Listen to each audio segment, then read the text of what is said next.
Hello everyone, welcome to my channel. இன்னைக்கு நம்ம பார்க்க போகிறது இந்தியன் கான்ஸ்டியூஷனோட ப்ரியாம்பிள் பற்றி தான். ப்ரியாம்பிள் அப்படின்னா என்ன அப்படின்னு பார்த்தீங்கன்னா, ஒரு கட்டுரையை பற்றி தெரிஞ்சுக்கிறதுக்கு முன்னாடி எப்படி அதோட முன்னுரையை பார்த்தாலே நம்ம அது எந்த பற்றின கான்செப்டை வச்சு இந்த கட்டுரை எழுதியிருப்பாங்க அப்படின்னு தெரிஞ்சுப்போமோ, அதே மாதிரி தான் நம்ம கான்ஸ்டியூஷனை பற்றி தெரிஞ்சுக்கணும் அப்படின்னா இந்த ப்ரியாம்பிள் அப்படிங்கிறத படித்தாலே நம்ம கான்ஸ்டியூஷன் எதை பேஸ் பண்ணி எந்த பிரின்சிபல்ஸை ஃபாலோ பண்ணி எழுதியிருக்காங்க அப்படின்றத தெரிஞ்சுக்கலாம். அமெரிக்கன் கான்ஸ்டியூஷன் தான் அவங்களோட கான்ஸ்டியூஷன்ல ஃபர்ஸ்ட் ப்ரியாம்பிள் அப்படிங்கிறத யூஸ் பண்ணியிருக்காங்க. அதை பார்த்து பல கண்ட்ரீஸ் அவங்களோட கான்ஸ்டியூஷன்ல ப்ரியாம்பிள் அப்படிங்கிறத யூஸ் பண்றாங்க. அதே மாதிரி தான் இந்தியாவும் நம்மளோட கான்ஸ்டியூஷன்ல ப்ரியாம்பிள் அப்படிங்கிறத யூஸ் பண்றாங்க. என்.ஏ. பால்கிவாலா இவர் ஒரு எமினன்ட் ஜூரிஸ்ட். இவர் ப்ரியாம்பிள் அப்படிங்கிறத ஒரு ஐடென்டிட்டி கார்டு மாதிரின்னு சொல்றாரு.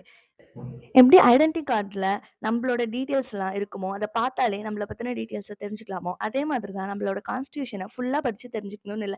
இந்த ப்ரியாம்பிள் அப்படிங்கிறத படிச்சாலே நம்மளோட கான்ஸ்டியூஷன் எத பேஸ் பண்ணி இருக்கு, என்னென்ன பிரின்சிபல்ஸை ஃபாலோ பண்ணுதுன்னு தெளிவா தெரிஞ்சுக்கலாம் அப்படின்னு சொல்றாரு. ப்ரியாம்பிள கிரியேட் பண்ண முழு பங்கு நம்மளோட ஜவஹர்லால் நேருக்கு தான் போய் சேரும்ன்னு சொல்றாங்க.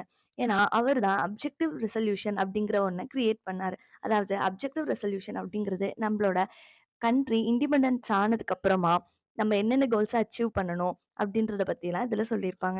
இத கான்ஸ்டியூஷனை டிராஃப்ட் பண்ண கமிட்டியும் அக்செப்ட் பண்ணிக்கிறாங்க. இப்படிதான் நம்மளோட ப்ரியாம்பிள் அப்படிங்கிறது கிரியேட் ஆச்சு. அடுத்ததா ப்ரியாம்பிள் என்னென்ன பிரின்சிபல்ஸை ஃபாலோ பண்ணுது, என்னென்ன அப்ஜெக்டிவ்ஸ் இருக்கு அப்படிங்கிற ஃபுல் வீடியோவை பார்ட் 2ல பார்க்கலாம்.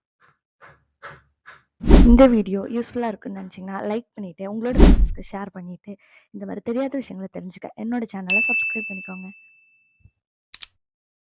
தேங்க்ஸ் ஃபார் வாட்சிங்.